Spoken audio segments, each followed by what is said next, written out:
Il censimento a Gorizia è stato un successo. L'81,8% degli aventi diritto hanno consegnato in tempo il questionario. Soddisfazione espressa dall'assessore comunale di competenza Sergio Cosma. Allora, innanzitutto grazie goriziani, beh, lo dico da politico, grazie per essere venuti in massa e aver inviato attraverso gli uffici postali tanti questionari, appunto per la percentuale che lei ha appena detto.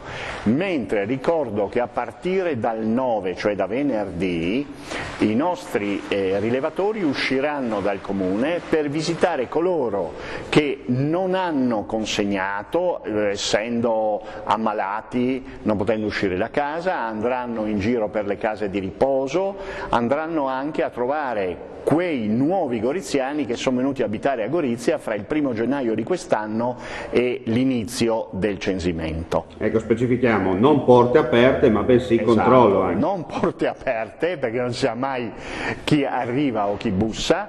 Quando qualcuno vi busserà o suonerà, come si suol dire bussare, ma vi suonerà e dirà rilevatori di censimento, chiedetegli prima di aprire la documentazione che loro portano con sé, cioè una tessera e eventualmente anche la carta di identità, un documento quindi. E così potrete aprire le vostre porte ai nostri addetti al censimento. Ultima cosa, desidero ricordare a quanti hanno spedito, consegnando il tutto agli uffici postali, il questionario del censimento, che potranno ricevere delle telefonate dai nostri uffici in quali potranno chiedere delle spiegazioni sulle domande alle quali hanno risposto mettendo la crocetta e magari c'è qualcosa che non torna ai nostri uffici, quindi rispondete al telefono e rispondete esattamente a quanti si qualificheranno come addetti al censimento per il comune di Gorizia. Grazie comunque a tutti per aver risposto in massa, bravi sono stati i goriziani, abbiamo una percentuale altissima come mi si chiedeva appunto prima da parte sua, dicendo che l'81% dei goriziani ha risposto. Grazie a tutti per averci aiutato.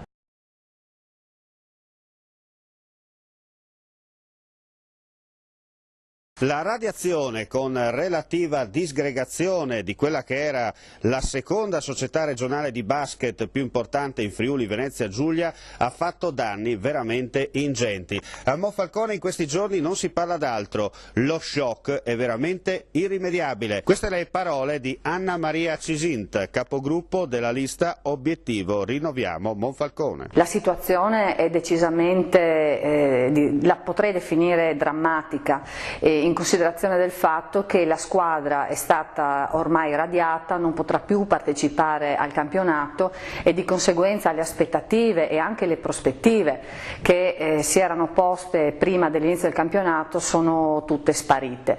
La cosa più drammatica è che la seconda squadra della regione ormai non esiste più a seguito di scelte e, come dire, anche di forse comportamenti non del tutto leciti che si sono verificati negli ultimi periodi e che hanno reso una situazione forse ormai non più recuperabile. Una cosa è certa, qualcuno ha fatto il furbo. La domanda che lei pone è assolutamente attuale, però è assolutamente anche, come dire, di difficile, a cui la risposta è di difficile attuazione, nel senso che tutte le strade oggi sono in qualche modo, vengono percorse.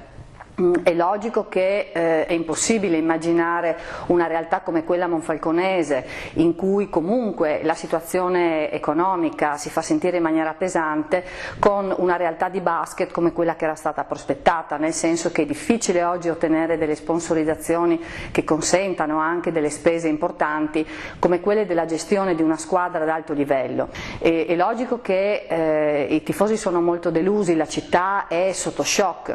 Oggi forse bisognerà ripartire da zero, immaginando una crescita e uno sviluppo che parta dal settore giovanile. Giovani che Monfalcone ha, che hanno dimostrato nel tempo anche di saper dare un messaggio serio e importante alla città.